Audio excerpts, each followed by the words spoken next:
My name's Jason Jarrett. I'm an exercise scientist and an exercise physiologist. Every injury is unique and every fitness goal is unique. Work with me and you'll get the professional direction you need with your situation.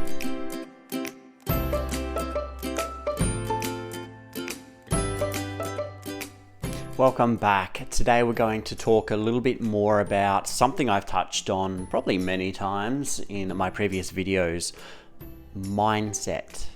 Mindset and negativity and positivity. So I've told a story before about a gentleman who had some negative views about the types of people that go to a gym. And it's this sort of thing that can be your undoing, guys. So it's really important. I've been guilty of it. I can talk about it from personal experience. I've been very guilty in the past of being negative and just seeing the negative in things. And you know what? Well, your life's going to be more miserable and you will see what you want to see. And the more negative things you choose to see, or the filter you see it through, you're just going to make it harder for yourself. It'll be your own undoing.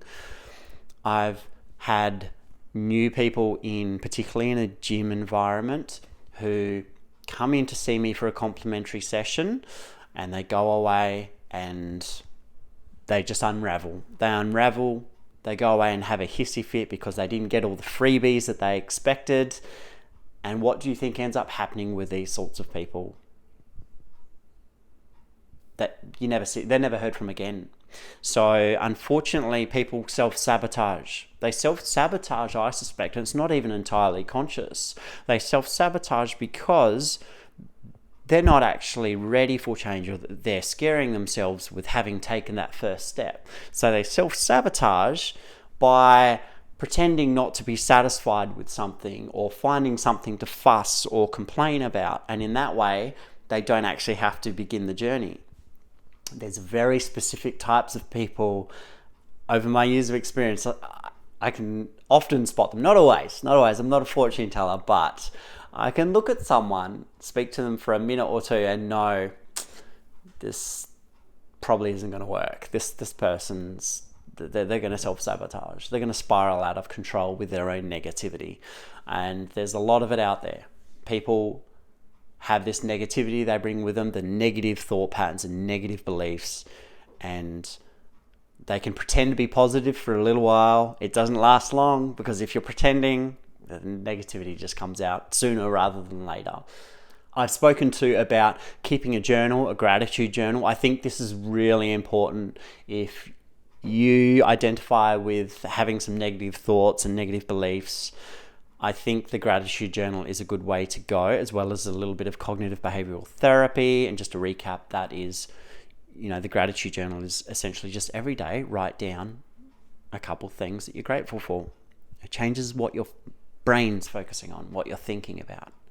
The cognitive behavioral therapy was where you write down your negative beliefs or your anxieties, and you start to identify the negative thought patterns. I'll put a link here to the video where I talk about this in more detail. But guys, it's really important. It's something that's changed my life and I continue to do. Again, I've spoken about that as well.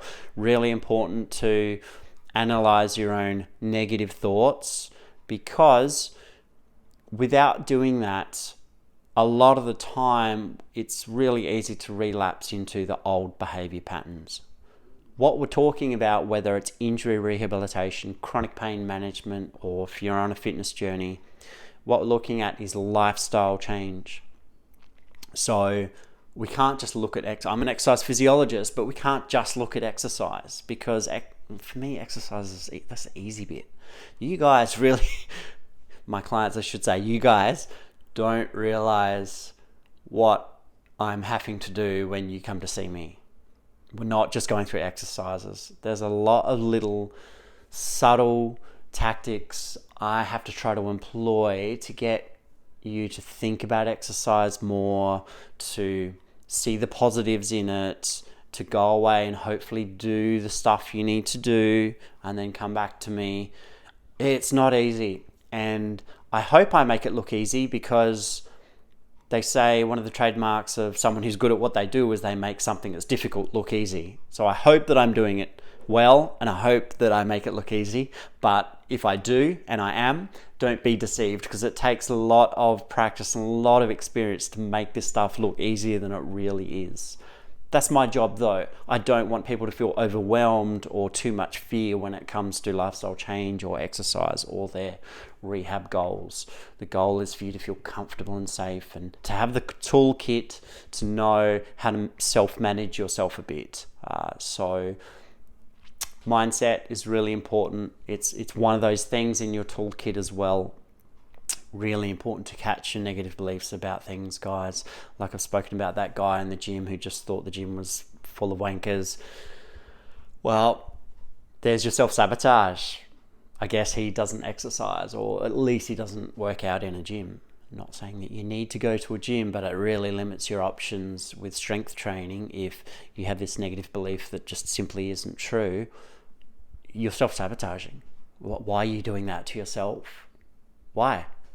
Surely not all gyms are full of these sorts of people everywhere. You know, find somewhere that you feel comfortable.